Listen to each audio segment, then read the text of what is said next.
I've been a cop for over a decade, but nothing could have prepared me for this call. It was 3 a.m. on a Tuesday, and I was running on fumes. The dispatcher's voice was firm, but laced with a hint of curiosity. Unit 12, we have a noise complaint at 345 Elm Street. Caller reports loud banging and shouting.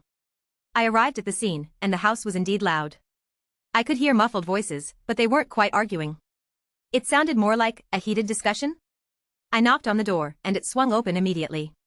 A frantic-looking woman greeted me. "Oh, thank God you're here, officer." She ushered me inside, where I found a group of people in a makeshift lab. There were beakers, test tubes, and various contraptions that looked like they belonged in a sci-fi movie. The woman explained that they were a group of amateur inventors, working on a top-secret project. They'd been pulling all-nighters for weeks, trying to perfect their creation. As I looked around, I noticed that the banging was coming from a large, metallic device in the center of the room. It was emitting a low hum, and the air around it seemed to be rippling. One of the inventors, a wild-eyed guy with a mop of curly hair, approached me. "We've done it, officer. We've actually done it."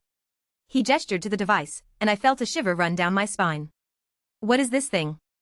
I asked, trying to keep my voice neutral. The woman hesitated before answering. "It's a time machine." I raised an eyebrow. "A time machine?"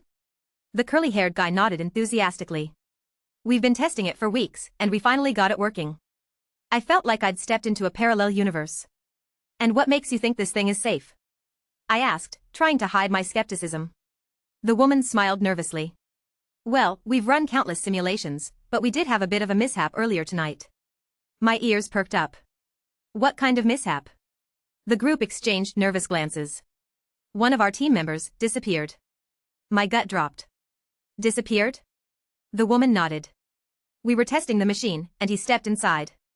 But when we activated it, he just vanished." I felt a chill run down my spine. "And you're telling me that this time machine is still active?"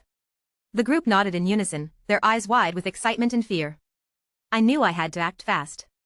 "I need to call for backup," I said, trying to keep my voice calm. As I radioed for assistance, I couldn't shake the feeling that I was in over my head.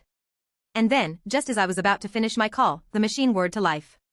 The air around it began to ripple and distort, and I felt a strange sensation wash over me. When it passed, I stumbled backward, gasping for breath.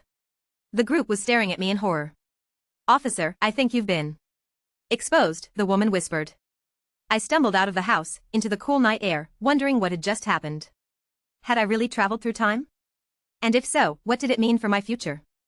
I didn't have any answers, but I knew one thing: I'd never look at my job the same way again.